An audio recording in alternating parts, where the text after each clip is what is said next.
full-time agent, you know you could use some support, but footing the bill for a full-time person in your office is just not in the cards. This video is for you. Let's get into it.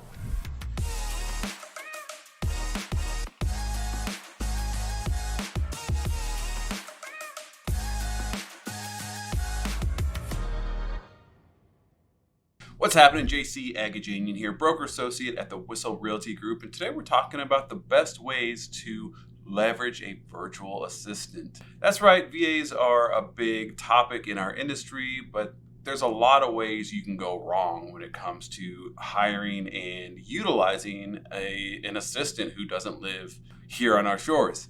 So there's some things that we're going to talk about today that are common sense and some other things that are pretty cool that you might not have thought about before. First things first, the most important thing to remember is that this is just another hire. This is a live human. They don't happen to be in your office. They are overseas, right? So you need to treat them the same as anyone in-house or like a valuable team member that you would have down the hall. If there's things to celebrate that you would treat your associate or agent to, then we ought to do those things for our virtual assistants too. We want to do all we can to make them feel part of the team, to give them the dignity and the respect that they deserve, frankly, because they are working hard for you. And what's even more is a lot of times they're working hard for you in the middle of the night. So let's honor them and all the work they do. Next, we need to figure out what tasks are kind of handled already. If you have any sort of systems or structure that are going well, then we don't necessarily need to replace that, right? We need to figure out what support we still need and where this person can get in and help us out. What other tasks, what other projects don't need to be done personally by you? Well, this list is going to be the beginnings of a new job description for your first hire. And that first hire is probably going to be your most difficult one. Just the preparation to begin the training process will likely have you creating instructions and workflows and lots of different ways to help them understand what it is exactly you need them to do. So this is hugely important, and something that we've done extensively in our business is document everything you do so you don't have to do it again next time you need to hire someone. You don't know, you could get lucky and find someone who's going to be with you for years, but you might not.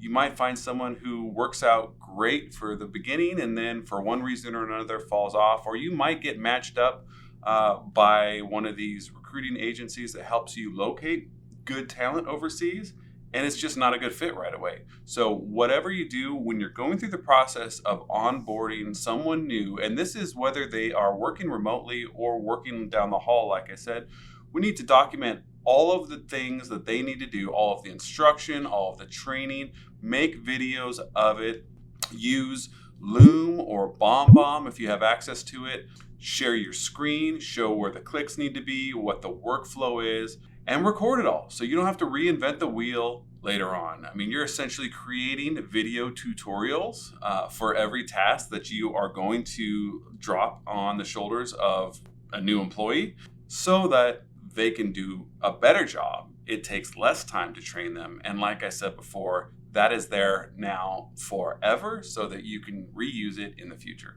Going back a step to the interviewing and vetting process of actually bringing this assistant on, you don't have physical access to these people. So it's very important that you get someone who will excel at that specific job description that you have laid out. The same way we would go through ZipRecruiter or jobbing.com or any of the other resources to bring someone in here locally, we need to make sure that we target someone who's going to excel at that specific job description.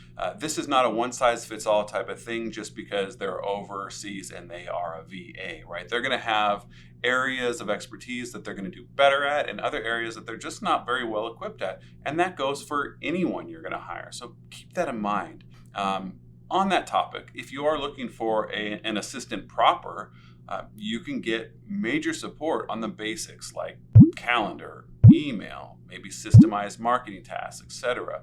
The idea is a true assistant is going to have a goal in making you appear to be just super on it in every department to your clients, and also lift the stress off your shoulders so that you can work more efficiently on a daily basis. One word of warning though, there is a common kind of pull to want to outsource almost everything we do to one of our new hires. And first of all, obviously that doesn't make sense. We are in the role we have for a reason. But the specific activities surrounding agent work, the income producing activities, please be aware, do not assign those out. You got to own those. Those are the things that are going to push your business forward. These dollar productive activities like prospecting, responding to potential clients, it's not something you want to outsource, right? There's other things that take your time that you don't need to do. These types of things will take some time, but you do need to do them.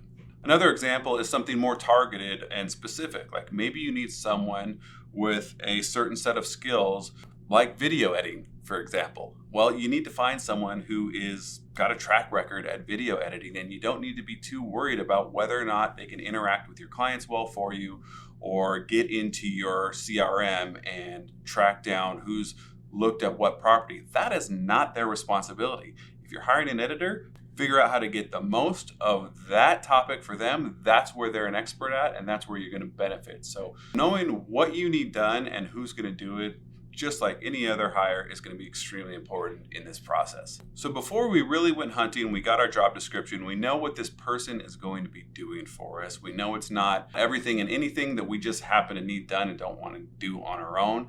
They're going to have specific roles and tasks that they're responsible for.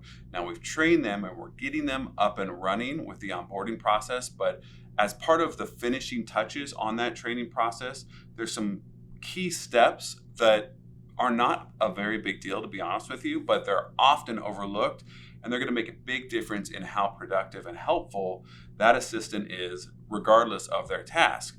It's a basic idea of training them up, explaining exactly what needs to be done, showing them how to do it, but that's not it. Then they need to be given the opportunity to see how you do it, and then you give them the reins and you let them do it and watch them to make sure they've absorbed everything that you've tried to pour into them so that they're doing it just right. And once you see that they've got the handle on it, there's no complications, they seem to have a good workflow, they're doing what you need to do, you can now let them go and get working for you. They've now demonstrated proficiency, they know their responsibilities, and more importantly, they know how to do all this with your preferences in mind, and you're ready to go. That's it for this topic today, but I've been through this once or twice. I'm happy to chat further offline, or you can shoot me a comment or a DM below. Look forward to talking to you soon.